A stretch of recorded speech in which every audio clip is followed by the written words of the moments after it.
Hey everybody, welcome to the Slick Tree Podcast. I'm your host, Colby Langford. The point of this show is to help improve ourselves as dogmen and to raise the quality of the dogs on the end of our lead. So let's settle in, turn the volume up, and let's see if we can't learn a trick or two together from our guests.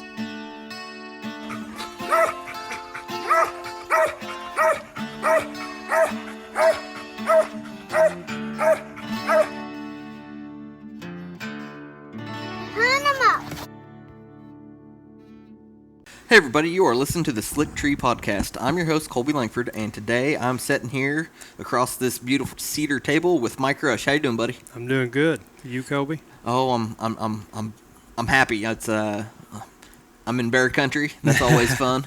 I want to thank you for being kind enough to invite me down to this cabin you've got here. It's a pretty awesome place, and I appreciate you sharing it with me. Yep, sure enough. Yeah. Well, what I've come down here to talk to Mike about is kind of the idea of competition hunting. I guess this applies to squirrel and coon dogs both, but we're going to be concentrating more on the squirrel dog side. Is that it's really a game that you're playing. It's not necessarily who has the best dog at locating squirrels, although that definitely plays a part in it. That plays a big part sometimes. You have to know the game you're playing. A lot of people's playing checkers when some people's playing chess. Mm-hmm. And it makes a big difference of having a dog find a squirrel all day long, not just in the morning or just the evening. They have to find squirrels all day. But yes, it is a huge game from start to finish. Yeah, kind of on that note, like what I mean by what I was saying was, like, I've got a buddy that's got great little squirrel dogs. I mean, they tree a ton of squirrel, and he has a blast with them, and they suit him, and he loves them, and that's great. But he could take that same dog that he trees a ton of squirrel with, his pride and joy, and if he took it to a hunt, he'd be minused out, and he wouldn't even stand a chance, even though he might have the best squirrel dog there. He'd never make it out of the first round just because the dog doesn't know the rules. It's not trained by the rules. That's right. Yeah, they have to. You have to read the rules religiously and know where to tweak on your dog to make sure that you're not going to get minused, or you're not going to. Any little thing you can do to play by the rules to make the points, to gain the points, to not take the points away. Mm-hmm.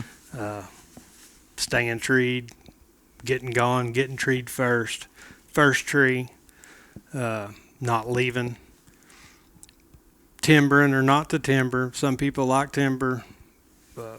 I want my dog to timber. A lot of people don't, as long as they stay right under it. Mm-hmm. So, yeah, I think they either need to be right under it the whole time or just not even open their eyes. yeah, tree to tree to tree to tree. Mm-hmm. I mean, that's what they. I've gotten 2 minuses over my whole career with a dog timbering. I mean, a lot of people just hate a dog to timber, but like I said, I've gotten 2 minuses over my whole career. Yeah, and I figured we'd probably get into this sooner or later, but now's a good time as any. But so when you're calling your dog treed, I'm not trying to act like I'm some expert handler, but it seems to me like it's a dog by dog basis. Like, I've had dogs that I would consider like a one bark tree dog. Mm-hmm. That they open their mouth, you hear them, put them on the paper, they're gonna be there. They didn't have big eyes when they treed, that's where they were gonna be. But at the same time, like my cray dog I'm hunting now, you better, if she starts barking, I don't care if it sounds like she can see it, you better hold on for just a second before you call her in, because if that squirrel does start moving, she's gonna move with it, and you can usually tell. Yeah. If you know the dog, and a lot of times she'll be treed and be under that squirrel after she timbers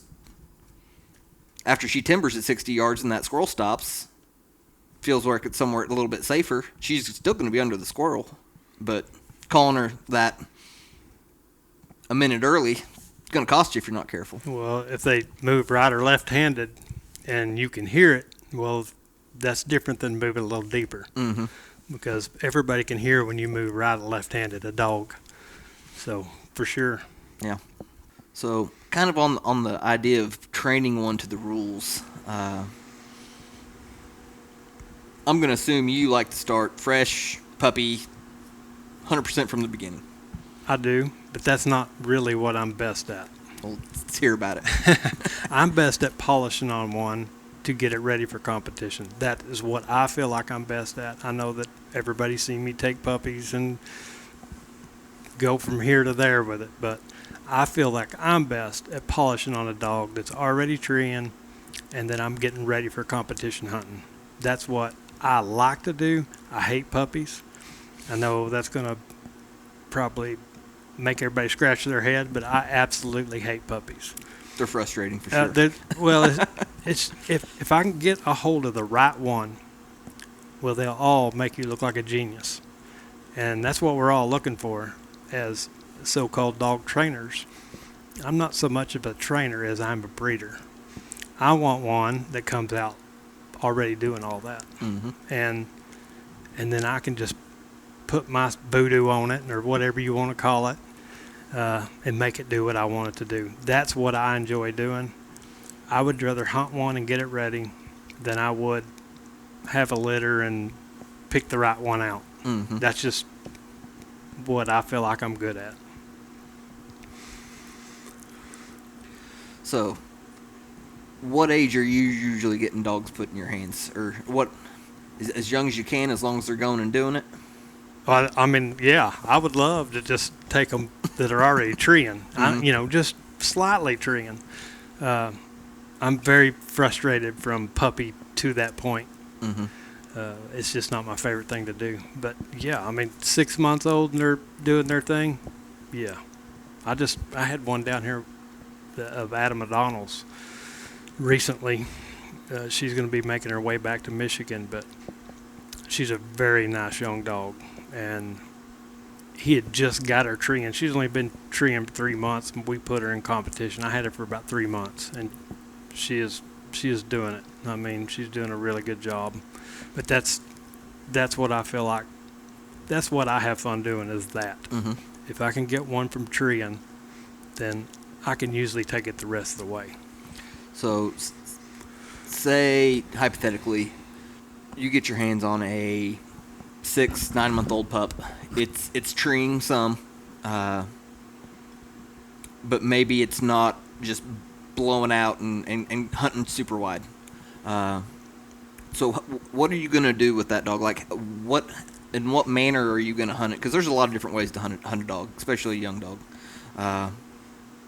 How are you gonna hunt that dog to try to make that dog that's not going out that far? We normally do not have dogs like that. Most of ours are just, you have to reel them back in. Okay. But you can drop on them and from one spot to the next spot, and you just get back in the truck, and they never know when they're going to get back out of the box. So they're fired up, and they fire in there and get treed. You walk it back out to the truck and just keep doing it, keep doing it, keep doing it. That works for me. Okay. So a lot of times the puppies will know as they get older, they'll start getting out a little further. Everybody worries, well, he's not getting out but a couple 100 yards, and if you'll just go out there and sit on a log and put them in the desert, they're going to have to go somewhere, or y'all's going to be looking at each other the whole time. You know what I mean? Yeah. So but I'll be honest with you, I've had problems reeling them in. I have the exact opposite problem. Okay. And I don't know whether it's just what we're breeding but I get a lot that you have to slow down and you have to reel back in. So, and Gotcha. they can drive you crazy the same way because and I like them crazy. I like them. They'll be over here and then they'll be 1,000 and then they'll run a deer for an hour. That's the kind of That's what you're looking for? That's what I like. That one I can seem to do something with, other than the one that you're going to stare at. You know. So on the note of reeling one in, kind of, can you walk me through how you do that? Yeah, we do that with the collar. Tone, shock. People do it all different ways. My vibratory, the vibration, it means go. And I may tone, and then if they don't turn, they may get a little stimulation to where I can turn one, depending on what their mouth is. If they got a 700-yard mouth, well, that's fine as long as you're in clear woods. If there's another dog barking or two more dogs barking, I may not want that dog out 700 yards. Mm-hmm. I may want it at 500. So I'll work on that. So when you're toning them, you're not necessarily toning them back to you. No. You're just toning them to turn. That's it. Left or right. That's all. I'm trying to get a reaction to where they go one way or the other. Mm-hmm. Maybe they, cut up the woods, or even if they're straight line. And of course, I don't like a straight line dog, but I want one to cover all over everywhere and hunt like they're supposed to hunt. Mm-hmm.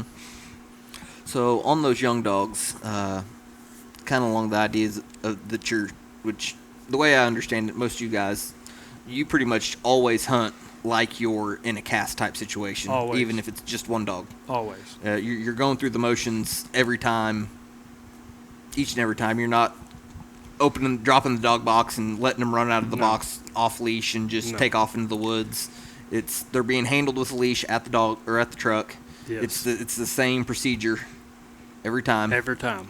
And I tell you, if you have that, that will put you in a little different tier. If you have friends, Gary, Bart, Dee, Joe, Chris, we can all get our dogs accustomed to something different, out of their norm. Mm-hmm. I can put it with a hound. I can put them with a cur.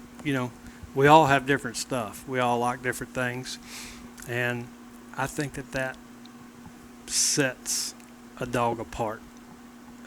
Being able to put it in every situation before you take it and put it in a real situation. Mm-hmm. That's what we try to do. Yeah. And it usually works pretty good. And everybody says they don't keep score on them so-called casts, but I promise you, there is a score being kept in somebody's head. I would say more than not. Yeah. So explain to me how you like. I'm assuming you have some type of basically procedure that you put forth for yourself, like how you handle a dog at a tree, especially like when you're in the training mode. So say you're hunting a dog by itself, it's just getting where it's getting treated good, and you're making progress. You've still got it singled out. You're not hunting it with other dogs yet. How are you approaching that dog if it's staying treated good, but just getting to where it's getting treated good? Can you kind of walk through that progression, maybe what you build onto next? Okay, I'm probably a little different than most, and you could tie the dog. You're going to tie it in competition. Mm-hmm. I have learned to not let it, not tie it when I'm just getting one started and handle them at the tree, because if they do mess up, I can fix it right there. Mm-hmm. And I do a force break, so I'm able to control a lot at the tree without a lead. A lot of the bird dog guys have taught a lot of the cur guys about the force break, and you go in and a dog's milling, and I put every puppy that I mess with through this exact same thing. A dog's dropping his head. Well, it can only drop it 15 seconds in a compound, and you're minus. That's Mm-hmm. it. It can only go 45 feet in NSD, I think 75 feet in United Mountain Cur. All of them's different. But if I force break a dog in my yard before I get it out there, it may be making some trees and stuff, I don't have to tie it. I can do everything with my buttons. And I can cure a lot of stuff that never got started. And that's the best training tool there is don't never let it get started. Because if you let it get started once, twice, 3 times, you never know when it's going to come back out. Because Mm-hmm. it's going to unravel at some point or another. Stuff is going to get unraveled, especially things that you've went and tweaked on. Mm-hmm. It's going to unravel at some point. But you want to mold them and get them doing exactly what you want. And I can do that by not tying them at the tree. Now, once I got all of that to where I can walk in and I can bump them, they get back on the tree, then I will start tying them, because that's what you're going to do at the tree in a competition. You're going to handle that dog, and then you're going to walk your 30 after you search the tree, and you're going to let that dog go. So that's the way I do mine. But when I'm learning them to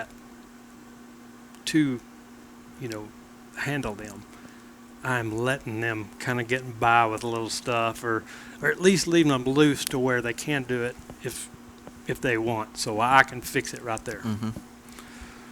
I'm going to have to back you up a little bit and have you go into a little bit more detail on that force break. Yeah. It's a very simple process. Tons of people know about it. It's not a secret.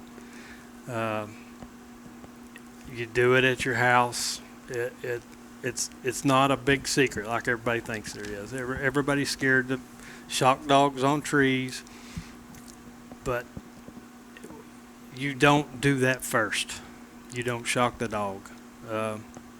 You end up doing that at some point, but it's a huge process, and it would take me a long time to explain it here. It's a lot of pull, pressure, and let pressure off. Okay. It works. Okay. So is the idea that the dog it's like pressure applied, pressure release principles, to where, like, say the dog is treeing and it stops treeing, so you apply pressure until it starts treeing again, or? Well, you could do that. A lot of the pressure is having them stand on the tree. Okay, so you're not worried about the barking of the tree. It's just the physical standing toenailed foot on the tree. That's one step. Okay. Another step is barking. Okay. And I can get them to bark with my mouth. If you want to tell them, I just make a noise with my mouth and they'll bark until I get there. You can do all that if you didn't have a dog that barked. But the pressure part is knowing when to put pressure on one and when to release. Because, like, if a dog is going to a tree and somebody shocks it when it's going back, that's the wrong time to put pressure on. Mm-hmm. You see what I'm getting at? Mm-hmm. A lot of people put pressure on a dog. You need to get it in your head when the dog is turned around and fixing to leave, or the dog is fixing to do something. That's when the pressure is applied. And, of course, taking the pressure off. Does that make sense? Yeah, kind of on the same note. Like, I went to a bird dog training seminar, a steady to a steady to release command, 2-day seminar a few years ago with a buddy of mine, and that's really where I learned a lot about just how powerful a collar can be, and not in the way that you typically would think about it. It's not because you're just shocking the fire out of them. That's the last thing you want to do. That's exactly right. But just giving enough stimulation, just a tickle, and that's what the guy did in the seminar. Was he went through and he would put a Garmin collar on whoever wanted to his arm, mm-hmm. and he would start at the low setting and work up until he would see your arm twitch or your finger twitch or your eye twitch, any kind of reaction at all, and that's where he'd stop it at.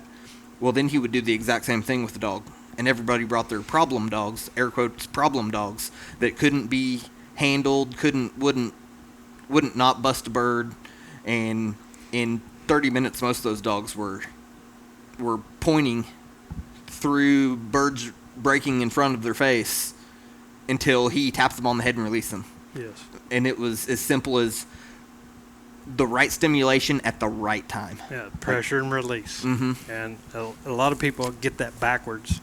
And like I said, people may try to shock a dog or catch a dog, maybe fixing to turn around and take off, and then they see them coming and the dog turns back around. Well, you've missed your opportunity. Mm-hmm. And because if the dog's going back to the tree, you don't want to shock to the tree. And that's the pressure and release part of it. And you have to know you have to get when it happens. Mm-hmm. You have to really be watching and not get in that other area where they're coming back. But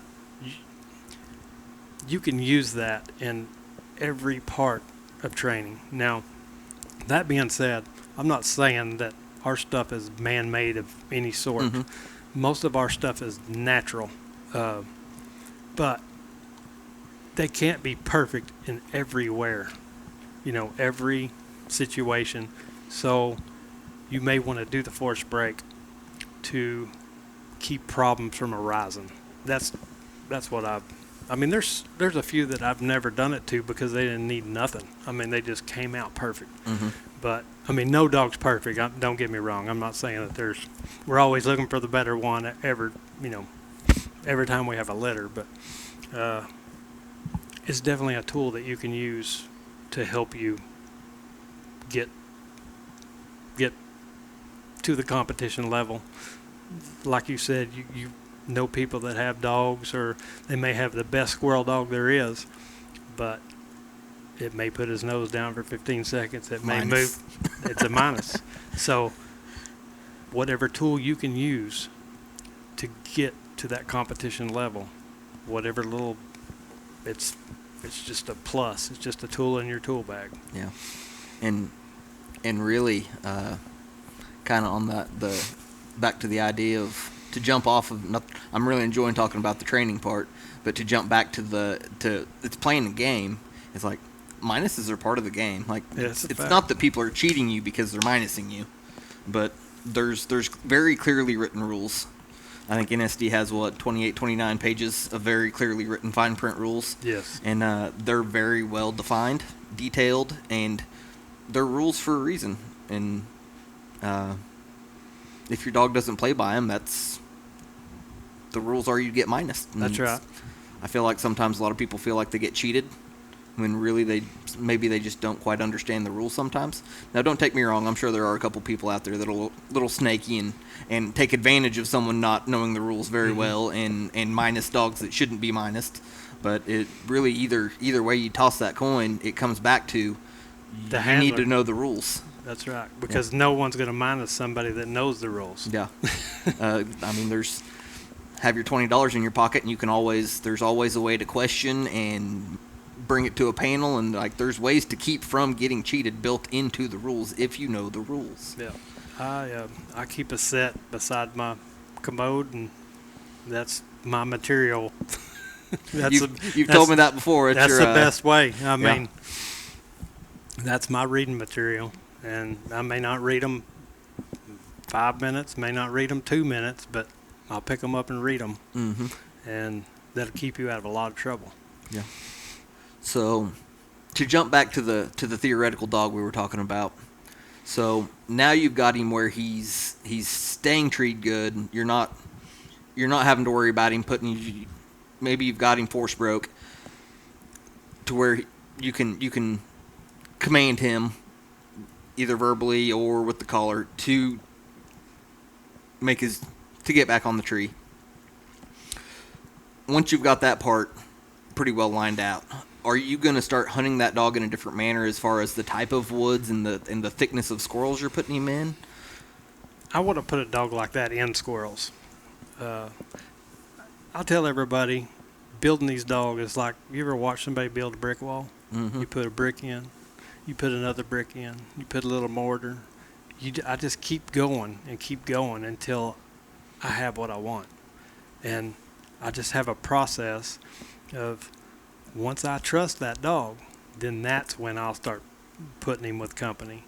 That's when I'll start, maybe dry holing him. People call it putting him in the desert. I want to see what they're going to do. So I put them in different situations, like, maybe take out a 13, 14-month-old dog that I have spent all this time building them blocks, putting them a brick here and a brick there and a brick here.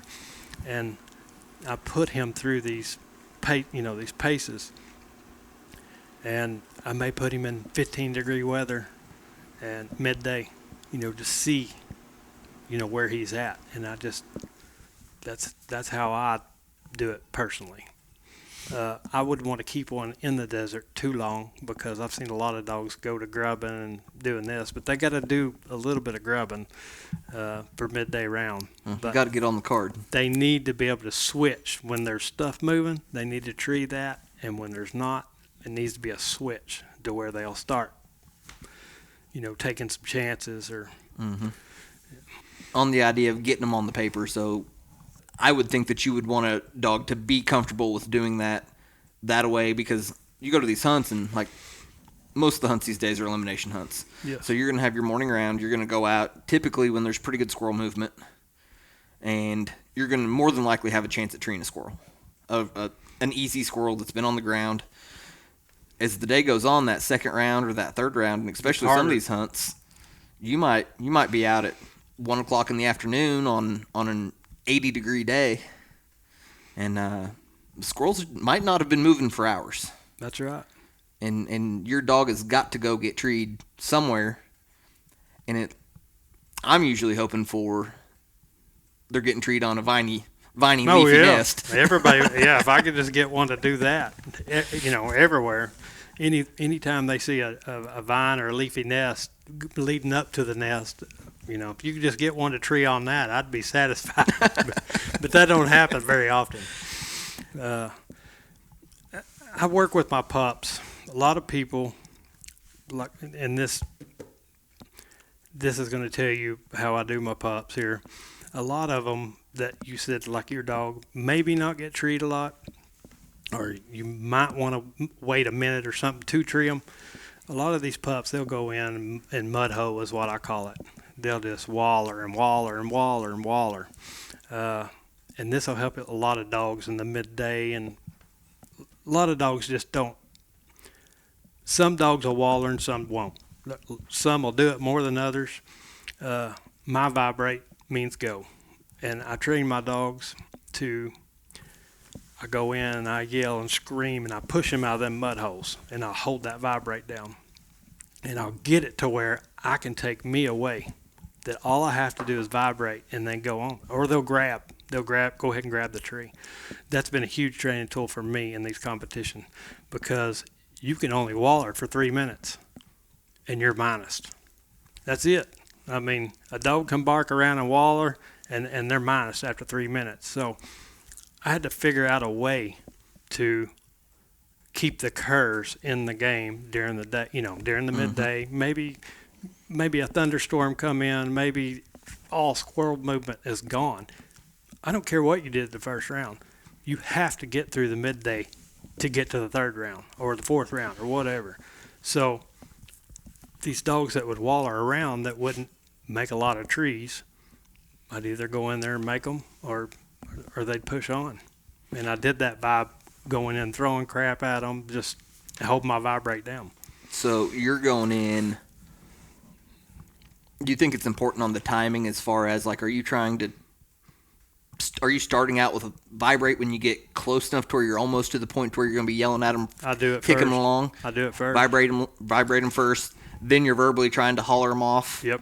And I use myself. I come in, throw, and just scream and run them on. A lot of times they'll grab the tree. They knew they were going to grab it, or they knew they were going to go on. So I'm just trying to make them pick. Let's hurry this up, because we can't just sit here and do this all day long. yeah. So that's my theory on that. Maybe there's some people that do it a different way. That's what works for me. Kind of using Pavlov's rules with the trying to get them to associate the vibrate with either get going or get treed. Yeah, well, they associate with me coming in there throwing crap at them.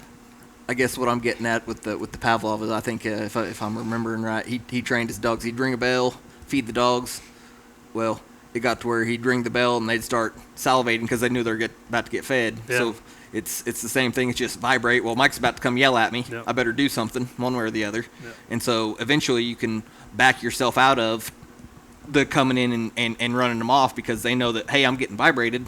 I better pick one of these two things, or Mike's going to come over here and holler at me. Yeah, I know that idiot's coming somewhere, Yeah. so I better either go or get treated. Better pick one and go ahead and do it. And believe it or not, there is nothing hard about none of this. I'm obsessed, or I have been obsessed with whatever I'm into, whether it be this or bears, whatever, fishing, whatever. You just lay awake and figure out how to make something do what you want it to do. And I don't know how other people handle it. I have no clue. I have learned a lot from my LBK buddies. It's just helped me along.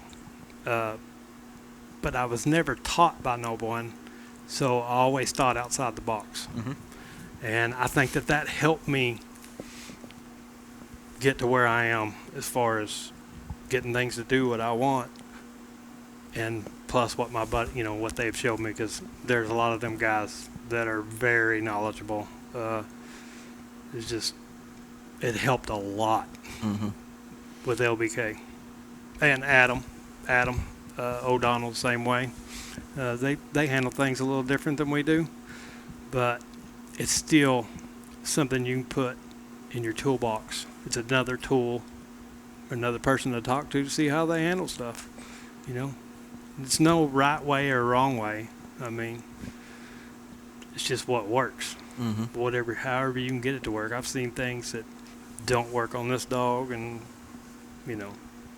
I've done it to every other dog before that point. You know what I mean? Mm-hmm. It's just whatever works. I like to do mine the same way. That way I don't have to think about it. If I do it the exact same way, every dog is the same. They all do the same.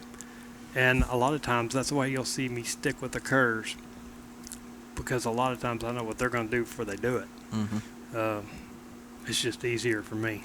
Do you think that also comes along with hunting the same line like you have been, I believe? It is, but we outcross, Mm-hmm. so it's just a mixture of junk.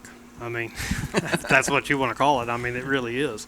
I think that I don't know how many generations of Adams on right now, but I think I've been involved in 4, and they're pretty much the same. I will tell you, they're getting better. Yeah. So it's very exciting what the future is holding, because he's going to get a junior dog back is exactly what I was looking for. So I can see what we're doing working. Mm-hmm. And we're even breeding to some hound, full hound, half cross, or half cur cross, and that's working too. So I like all of it. Yeah. It's hard to pick. It's just I feel more comfortable messing with a cur dog. It's just I feel like I know what they're going to do. Yeah.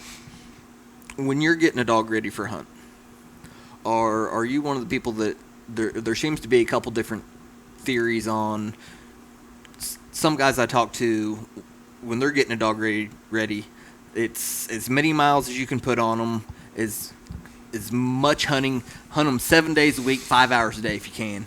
There's other people I talk to that seem to think it's more important that you're kind of feeding them a certain diet of different types of conditions when at different times. Where do you kind of fall in that? Man, I don't want to overdo it with a dog. I hunt a lot. I try to hunt every day that I can. I hunt a lot of times daylight to dark on the weekends. But you can overdo. A dog that's already in shape, you ain't going to get it in any better shape. I don't know if you've ever heard of peaking, but like bike riders and stuff, they want to come up the slope, not down on the other side. So I want a dog that's coming up to that point to being in the best shape. And if I don't have a hunt for a couple weeks, I may lay off that dog. I just have it depends on the dog too. Some of these dogs, they don't care. They don't care how much you hunt them. They just are naturally going to go, and they're going to do what they're supposed to do. It don't matter if you're feeding them, Old Roy. It just don't. We get, as handlers, as dog breeders, we get caught up in the dog food, I think, and it's great to have good dog food. I feed good dog food. Don't get me wrong, but I think we do this as people. A certain diet, or they got to do this, or they got to do that, or I don't need to hunt them. They're going to do what they're supposed to do. I think you can hunt one too much, for sure. Yeah. But if that makes any sense whatsoever, I think we get hung up on the diets and the treadmills and just take the dog hunting. Yeah. I don't have a treadmill. Yeah, I bought a slap mill this last year because I found a really good deal on it. One of the marketplace kind of deals. New in the box, about a third of the price of normal. I was like, I better go buy it. It's only about an hour away. If you have a dog, and they're great, if you have a dog that's 4 or 5 years old, and you're not going to gain anything out there by going and killing squirrels to it or hunting it. It already knows what it's supposed to do. If you're going to keep one in shape like that or run it out the truck, however you run one, side by side, I mean, that's fine. But, I mean, we get hung up at a lot of stuff that we do. I mean, I know people that feed all kinds of crazy crap, and it's just more of rituals that they, hey, I won this way. Man, that dog's going to do what it's supposed to do. It's just simple as that. Yeah. Well, what advice would you have for somebody that was interested in getting into competition hunting? Maybe they have a dog that they are killing squirrels with. They're working on reading the rules and kind of trying to understand and digest them. Which, I mean, I'm not gonna lie, it's like you pick up the NSD rule book when you haven't been to a hunt before. Like, there's a lot of information there, and you're not gonna know what some of it means. Yeah.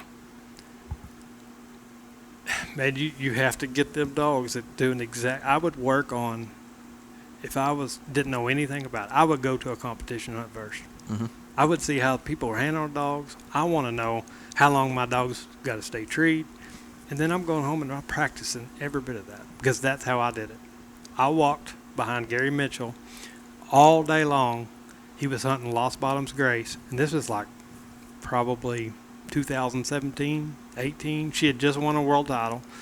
I walked all day, and then I went back home and said, I can do this, because I'd never been comp hunting. And that's how me and Gary met anyway. But I went home, and then I started from there. And then I bought her, and we had one litter of puppies, and then, of course, everybody knows the story about that. But I from that one day of watching, I think it was 3 casts, I learned so much of what I needed to work on. That's where I would start, because that's the way I started. Okay. I'd go to as many competition casts, and if that's what I wanted to do, I would go home and make sure my dog stays treed for 20 minutes if it needs to. I'd make sure that it's not, when you're coming in, I make sure the dog's got its head up, it's showing treed, it's not swapping trees, it's not leaving. I mean, it's super easy to get the knowledge by going and watching a cast. Mm-hmm. And you'll have a good time, I promise. Or maybe you won't, I don't know. So some of those casts can be a lot of walking. A lot of walking. Yeah. Yeah. Yeah, I've ended up like 2 and 3, 4 miles from the truck before. Yeah. Yeah. Grace and Romeo, I think it was a shootout, Arkansas shootout this year. We ended up, I think, 2.5 miles from the truck, and they was just gone. Squirrel and both dogs look great. Yeah, it's a lot of walking. Bring some good boots. I wouldn't wear waders. A lot of people wear waders. I wear boots. And just go see what you think about it. It's something if you want to do. I mean, I wouldn't want to. If you don't know what it looks like, how are you going to know how to get something ready? Mm-hmm. I mean, you can read on rules all you want to, but if you really don't know how all this fits in to what's going on, you're lost.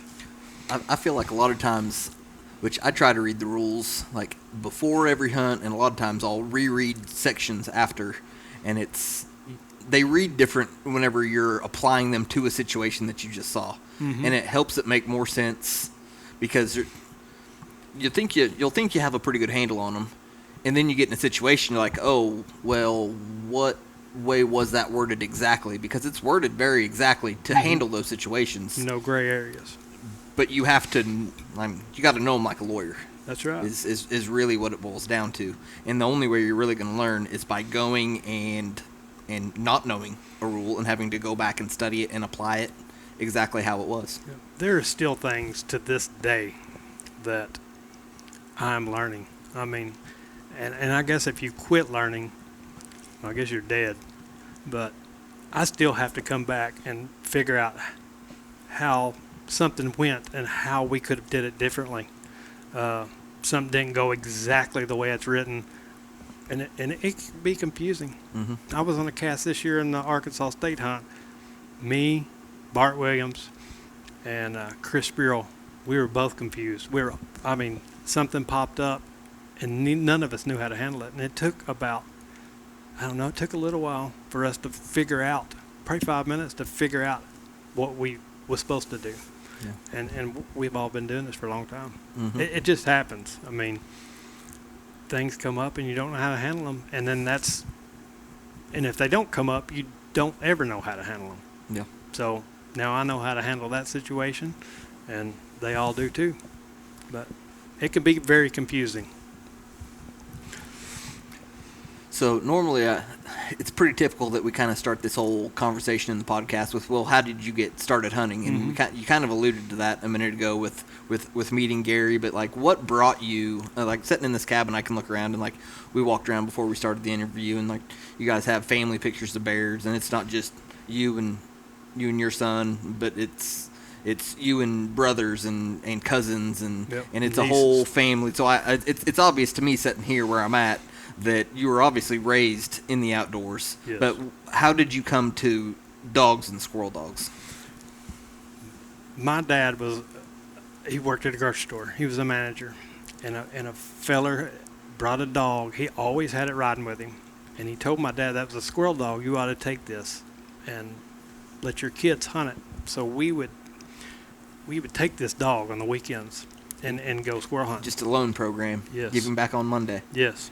And we did that for ever and ever. And while we had this dog on the weekend, this gentleman died. And we tried to go give it back, and his wife said no. He wanted y'all to keep that dog. So that's where I got my start. And I've been doing it ever since. I think I got a dog run over in 2000, and I stopped from 2000 to 2009. And then I got back in 2009, and I've been at it ever since. So how old were you when you were hunting that? 6, probably. Yeah. Yep. I didn't know anything. My dad would bring me home just junk. I mean, and I'd figure out how to make it do what I wanted to do. I had the old chip system. I still have it because it was like the most expensive thing I'd ever bought. And you would have to, whatever situation you were having to correct, you would have to have that chip in the collar. You see what I'm getting at? Mm-hmm. Like if you were going to go dump it out on some deer, you may want a chip that's Give it a little more stimulation. Yes. So you had to change the stimulation level on the collar, on not the collar. Controller. That's right. Okay. I've never even heard of one of those systems, Mike. I still have it. It was a Tritronics. Okay. But and he'd bring me this stuff home, and I'd figure out how to do, make it do. I just wanted stuff to tree. Mm-hmm. And I wanted stuff to show me. I don't care if it was a house cat, coon. We treated lots of bobcats, chipmunks, flying squirrels. There was If lots. it climbs, it ain't trash. That's right. Anything that dog could get treed, I was happy. And like about 2010 or so, I started changing just squirrels, just coons, and it just kind of spun out of control from there. I gotcha. I got hooked up with a feller named Donnie Gill, and he owned Gill's Oil Creek Kennels. And I bought a really, really nice dog off of him, a puppy. I named it Sluggo. But it was Huzzy, which was a Hummer female bred back to Tank. And then when I got that, I thought I had the best squirrel dog. He was a nice squirrel dog, don't get me wrong. Mm-hmm. I owned him and Lost Bombs Greats at the same time, and there was times where he'd beat her when the squirrels were moving. But that's kind of where I thought, hey, I want to go competition hunting. That's when I got a hold of Gary and followed him, all day long. But kind of Donnie Gill put it in my head that I could do it, So that's kind of where all the competition came from. Mm-hmm. Well, as someone that's a little ahead of the game as far as children go than myself, I noticed that your son has been handling some dogs a little bit here and there. What kind of advice would you have for any parents out there that like to hunt with dogs and maybe have kids that they're taking along with them? To get them the best, if they're gonna go competition hunting, Just in general. just in general, Just young kids and Have raising fun. them around that. have fun. Yeah. Don't worry about what the dog's doing. When it trees, go kill you some squirrels if that's what you want to do. Definitely don't keep score because that's just gonna get you off on the other competition side of it. But just go have fun, and I do enjoy that. I don't kill a whole lot of squirrels, but we do kill some here and there, and have fun killing. You know, I like to kill squirrels. That's what I grew up doing, and when I was a kid, I wanted to kill everything we treat, and I'm not that way no more. But take them kids out, take them with some good dogs. Somebody y'all know around the corner or somebody y'all heard about, they will take you. Most squirrel dog hunters will take you. They want you to see their dog. So that's my advice. I'd go with the best squirrel dogs I could find, and that's where I'd start. Just go have fun. Yep, it's all a blast. When you're at a hunt, to jump kind of back to the competition side, when you're in a hunt, especially when it's warmer, how are you handling your dog at the tree? So when you're walking in, judge tells you handle your dog. I know that with the dog I'm hunting now, like I need to keep water in her when it's hot. Like it's pretty important. Just if I don't, she falls apart. If I can keep water in her, she really seems to hold herself together a lot better over throughout the course of a day. At what point, how are you trying to get water in that dog while you're at a tree on a cast? If it's super hot, you can use your search time. I mean, that's the only time you Are you pulling up and doing that? Like you walk up, you handle your dog, you tie your dog at the tree. give it a little bit of water. It's your search time started. Are you doing that first thing off the bat? Are you waiting till the end of your? You can do it either or. I want to find the squirrel first because that's what we're there for. And if you do it at the end, you may think that, hey, I'm not going to find this squirrel. I may take the last 30 seconds to water my dog. Last weekend was one of them weekends, like 80 degrees in the United Mountain Cur hunt, and my dog usually don't take water, and she was taking water then. I mean, it was hot. But normally it's not that hot. I mean, 80 degrees is, I don't like hunting past 60. I mean, I'll be honest with you. I didn't like it last weekend during the midday because it was so hot, but I would use 30 seconds, 45 seconds of my time, my 5 minutes to get some water in the dog. Maybe pass a puddle on my 30 seconds. You can hold up to a minute. Just however you get a little water in them. Earlier you said that the dogs you mess with typically don't have a problem with getting them to go. So don't have to work with recuts like that much or anything. It's pretty much unclip them and they get gone. I mean, I've had some in the past. What advice would you have for someone that was having problems? Maybe their dog cuts out great first cut, and then after that first tree, you handle them, you walk your 30 like you're on a cast, even though you're just pleasure hunting, and then you go to recut, and maybe the dog just doesn't really want to fire out, or maybe it takes off, but it always wants to just grab a tree 75 yards, 100 yards later when there's not a squirrel there, when they should have kept going. How would you handle that? Drop hunting will cure a lot of that because a dog never knows when it's going to get back out of a box. It never knows. It never, and you may drop this dog and have another dog and go hunt it. So it can hear that other dog getting treed, and then you may switch them back and forth, back and forth, back and forth, and now the other one's hearing the other. You know what I mean? And it keeps them fired up. It does curs anyway. I don't know about I've never had to do it with the hounds, but it helps a lot with a dog firing in. Cut it across fields. Cut it in some open. Cut it in some timber that's not thick to where they have to go. I mean, it's super easy to get one doing what it's supposed to do.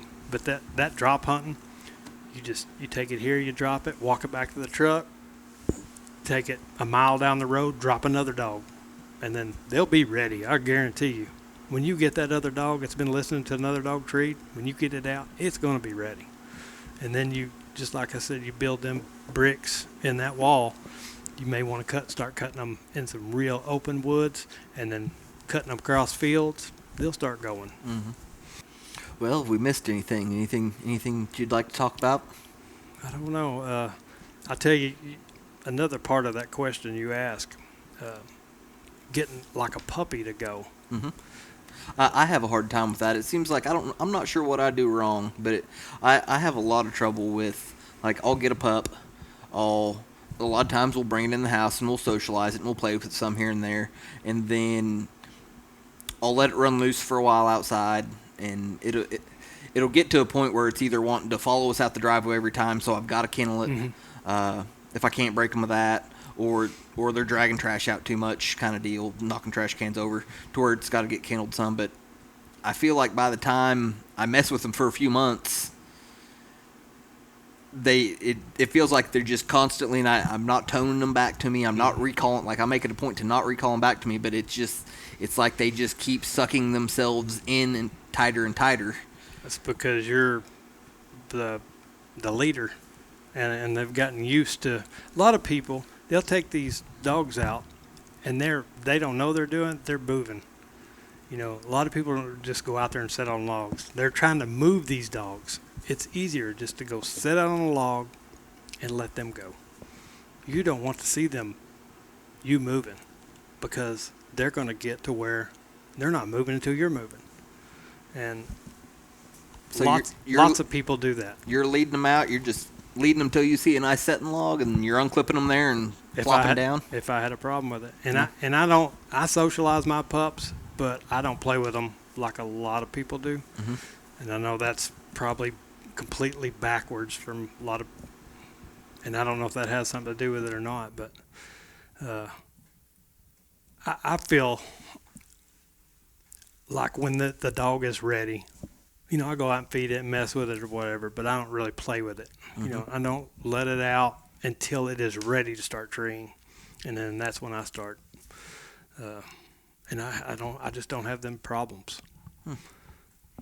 So honestly, at this point here lately, I seem like out of the ones I've raised, the best one I've raised pretty well from a pup. Like, we just bought the house we're in now, and we were in the middle of trying to turn it into something livable and doing a bunch of remodel stuff on it. And so I didn't really have much time to spend with the pup. Like, he pretty much stayed in the kennel. Mm-hmm. And then I finally kind of got caught up, and at 6 months old, I started taking him out and hunting him and didn't have those problems. So that makes a lot of sense. That's my theory on it. I know Tyler and a bunch of them have really good luck doing it the way they do it, and they have really nice dogs. But I've just told myself that that's what I'm doing. Mm-hmm. You know, whether it makes a difference or not, I don't know. But that's just the way I do it. I've seen it go either way. It's like, you know, Tyler and them, they get their dogs to go, they play with them, they socialize them. There's got to be something to it, but mm-hmm. it doesn't work for me. Yeah. Well, Mike, if you don't have anything else you want to talk about, I have really enjoyed this conversation. I think this is going to make a great show, and I think people are really going to enjoy it. All right. Well, thank you for having me on. I appreciate it, and hopefully you get out of bear country alive. I think I've been in it before. Hopefully I'll make it out this time if we don't get swept away by a tornado. Yeah. You're going to be surprised when we get up in the morning just how rough it is. I'm looking forward to seeing it. All right, everybody. Take care and keep wearing out that boot leather. I just want to give everyone that's listening a sincere thank you. Getting this podcast going has been a project. I really hope you're enjoying it, and if you don't mind, give the show a good rating and review wherever you're listening to it at, or share it on your social media to help get some traction. I appreciate it, and I'm looking forward to your feedback.